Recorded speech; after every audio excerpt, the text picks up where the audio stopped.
Waalaikumsalam warahmatullahi wabarakatuh. Seluruh bangsa dan setanah air, jumpa lagi di channel Jagat Luk Mitu. Semoga dalam keadaan sehat, tak kurang satu apa, rahmah barokah salamah Allah curahkan untuk kita semua. Terang benderang Gus Nuril turun gunung membongkar semua yang saat ini sedang berpolemik tentang nasab. Panjang lebar disampaikan dengan terang benderang, bahan dengan syair-syair. Dulu ada membuat Ka'bah palsu, itu juga dari turunan sana ya. Semoga ini juga dapat manfaat untuk kita semuanya. Ya, kita simak video daripada Gus Nuril terkait hal itu sehingga kita tidak gampang menjustis.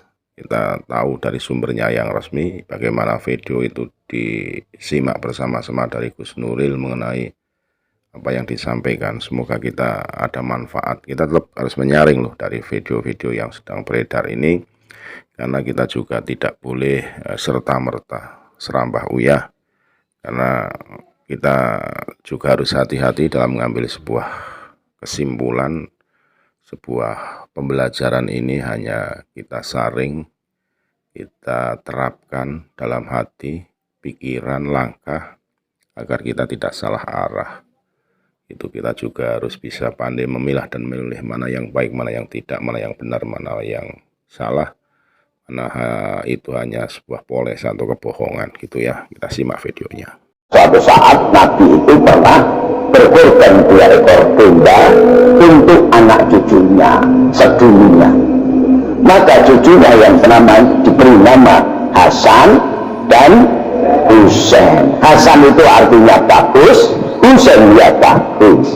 Maka mergo Wali Songo itu adabiahnya kuat, sopan santunnya luar biasa. Yang masuk ke keraton dipanggil Raden Bagus. Yang masuk ulama-ulama keturunan Nabi yang masuk ke pesantren diundang Gus. Itu menisbatkan Hasan wa Husain. Nah, digowo karo Van der Plas, semoga disetempeli Habib ning palsu kabeh iki keadaan apa? Kenapa? Pas DNA nggak berani menganggone Habib. Berarti menaiki yang Jakarta itu kelompoknya jamaah Habib itu nggak ketemu Habib ini padahal modal serban satan pespa karo minyak nyong-nyong tak lagi ini barokah ini barokah. Nek punya keberkahan dolim berarti hati-hati di Indonesia ini. Karena apa?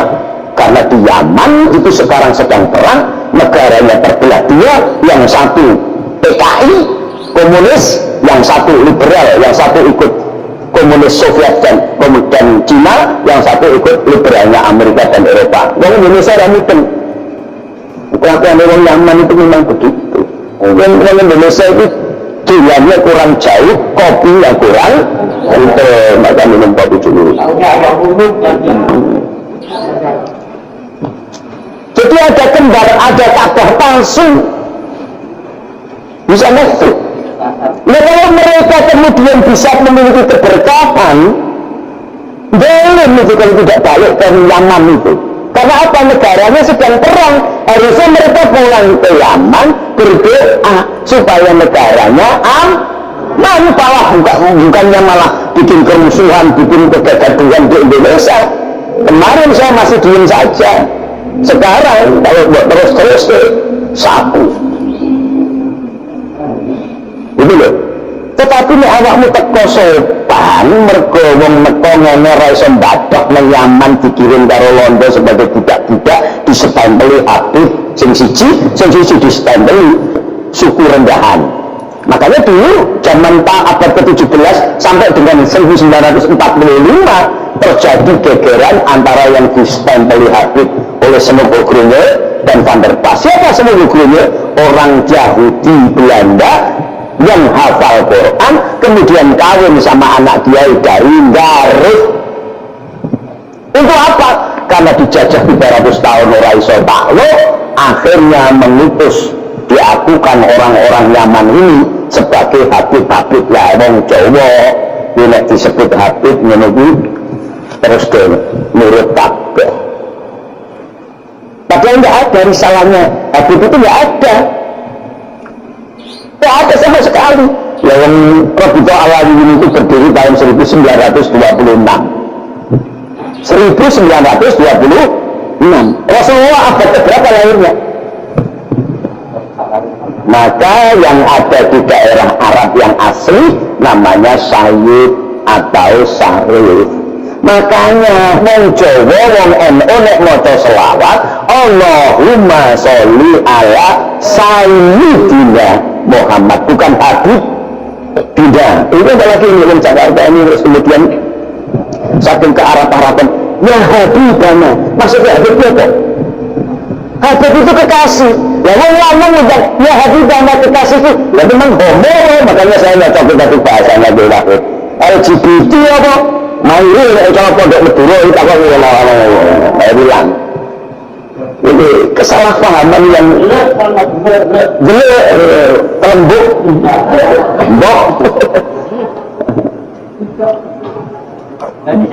Surabaya balun gitu. Malah ke wakil malah fase atau perpenjaraan. Wassalamualaikum Muhammad. Jadi ini dikembalikan sebagai tamu kita hormati. Tidak ngaku Habib pun kalau dia berilmu kita hormat. Saya tetap hormat dengan Habib Lutfi. Hormat. Habib Lutfi rasanya ngaku Habib rata. Karena apa dasarnya?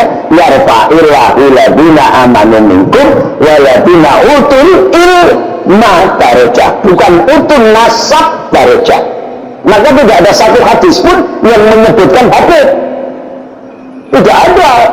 Al ulama warasatul anbiya diganti al habib warasatul anbiya Allah. Padahal ngaku keturunannya, tapi tidak ada dalam hadisnya kan? Ini al ulama masabihul ard. Ulama adalah matahari dunia, bukan al habib matahari dunia. Bukan al habib masabihul ard, tidak ada. Kemudian al-ulama khulafatul anbiya. Nah kalau anaknya kan keturunannya kan mesti al-habib khulafatul anbiya. Dan di Quran bukan yarfa'illahu ladina amanu minkum wa ladina utul ilma darajah. Yang ditulis dalam Quran utul ilma darajah, bukan utul nasab darajah. Makanya ora usah mamer-mamer ke. Awak dhewe itu sudah dimuliakan oleh Allah. Maka ketika dia mamer-mamer ke keunggulan keluarga, sesungguhnya dia berkonkurensi dengan Allah. Ini tak sadarkan ini. Karena apa? Allah sendiri secara general sudah mengatakan yang namanya manusia itu ditinggikan derajatnya oleh Allah. Walaqad karamna ala bani Adam. Lalu disetampil yang lebih kuat lagi. Ya ayyuhan nas inna khalaqnakum min dzakarin wa unsa wa ja'alnakum syu'uban wa qabaila lita'arafu. Entahkan ini ya tidak ada komunikasi, tidak ada ta'aruf, tidak ada persahabatan, tidak ada kesetaraan. Dan ditegaskan oleh Allah inna akramakum indallah atqakum. Bukan habibnya, bukan keturunan rajanya, bukan gelar profesornya, tetapi tingkat ketakwaan. Apa itu takwa? Bisa dirujuk dari surat Al-Baqarah, bisa dirujuk dari surat Ali Imran. Tapi nak kejauhan awakmu timbangan orang-orang lain. Assalamualaikum warahmatullahi wabarakatuh. Yang disampaikan oleh Gus Nuril itu, ya, itu sesuai pemahamannya dan mungkin berdasarkan sejarah yang mereka ketahui, yang Gus Nuril ketahui. Sehingga disampaikan yang dulu-dulu menganggap bahwa Gus Nuril cukup diam, tapi didiamkan sampai saat ini belum ada penyelesaian, sehingga Gus Nuril menyatakan hal tersebut. Jadi sangat gamblang sih apa yang disampaikan oleh Gus Nuril, sehingga kita juga jadi bahan renungan, tahu permasalahan yang sedang terjadi terkait hal tersebut, sehingga kita bisa memilah dan memilih mana yang benar mana yang tidak, dengan kita tetap ya untuk menantikan nasihat-nasihat kiai-kiai Nusantara yang lainnya terkait hal tersebut sehingga kita tidak salah arah dalam mengambil sebuah keputusan begitu. Jadi intinya kita juga dari apa yang disampaikan oleh Gus Nuril, nah, videonya ini kita sebagai pembanding begitu, sehingga kita tidak terbelenggu oleh suatu permasalahan yang ada, sehingga kita itu lebih cerdas dalam berpikir, lebih cerdas dalam mengambil kesimpulan dengan hati yang jernih, dengan akal, dengan pikiran yang tenang, sehingga tidak menjerat diri kita dalam mengambil sebuah keputusan. Karena kita harus cerdas bagaimana jangan sampai kita terbelenggu oleh sebuah mahasbah atau doktrin-doktrin yang fanatisme, sehingga akan timbul perbudakan baru yang nanti akan menjerat kita, sulit untuk melepaskan diri. Dan semuanya itu kan perlu proses. Pemahaman-pemahaman itu proses. Sejarah-sejarah dikumpulkan untuk kita jadikan acuan, kita kaji, ngaji supaya kita tidak kehilangan jati diri bangsa, kehilangan sebuah marwah daripada agama itu sendiri, dan sebuah pedoman untuk kita menjalankan segala ritual-ritual keagamaan maupun menjalankan sebuah kegiatan-kegiatan yang notabene positif dan memberikan nuansa perdamaian di bangsa ini. Segala hilaf mohon maafin kami harga mati Nusantara milik kita. Assalamualaikum warahmatullahi wabarakatuh.